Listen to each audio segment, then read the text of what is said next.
এটা বলা যায় পরিকল্পিতভাবে শিক্ষার মেরুদণ্ড ভেঙে দেওয়া হচ্ছে।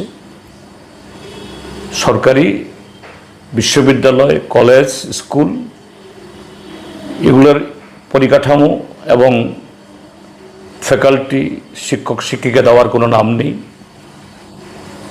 শুধু প্রাইভেট ইউনিভার্সিটি খোলো, প্রাইভেট কলেজ খোলো। তো এরা তো ব্যবসা ছাড়া কিছু করবে না। স্বাস্থ্যের ক্ষেত্রেও তাই, যে গত 7.5 বছরে যে ব্যাঙের ছাতা মতো আগরতলা শহরে নার্সিংহোম। আমি নার্সিংহোমগুলি সব খারাপের কথা বলছি না, কিন্তু তাদের বিজ্ঞাপন পত্রপত্রিকা যা দেখি, যে বিশ্বমানের হার্ট স্পেশালিস্ট, হার্টের এই কি বলে চিকিৎসার জন্য সমস্ত ধরনের ফ্যাসিলিটিস, সব কিছু বিশ্বমানের, আর যে হারে সেখানে ফি ধার্য করা হচ্ছে, তারা সবাই খারাপ। যে সময় ডাক্তারবাবুরা সেখানে আসেন সবাই অদক্ষ, কথা বলছি না, এটা বললে ভুল হবে।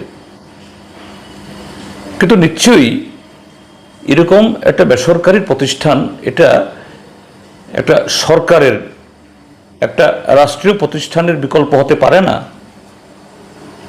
তো যে রাজ্যের মধ্যে মানুষের রোজগার নেই, কি করে বাচ্চা কাচ্চাদের সে শিক্ষা এবং পরিবারের সদস্যদের এই চিকিৎসার ব্যয় তারা গ্রহণ করবেন?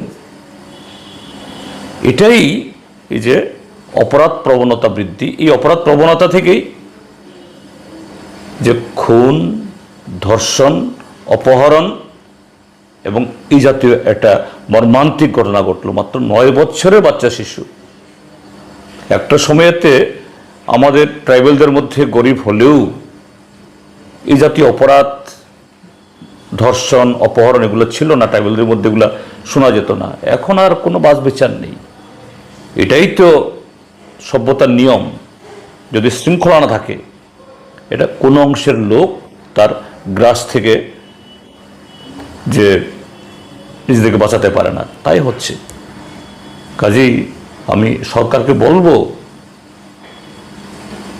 ঘুম থেকে জাগুন, আপনাদের সম্বিত ফেরান।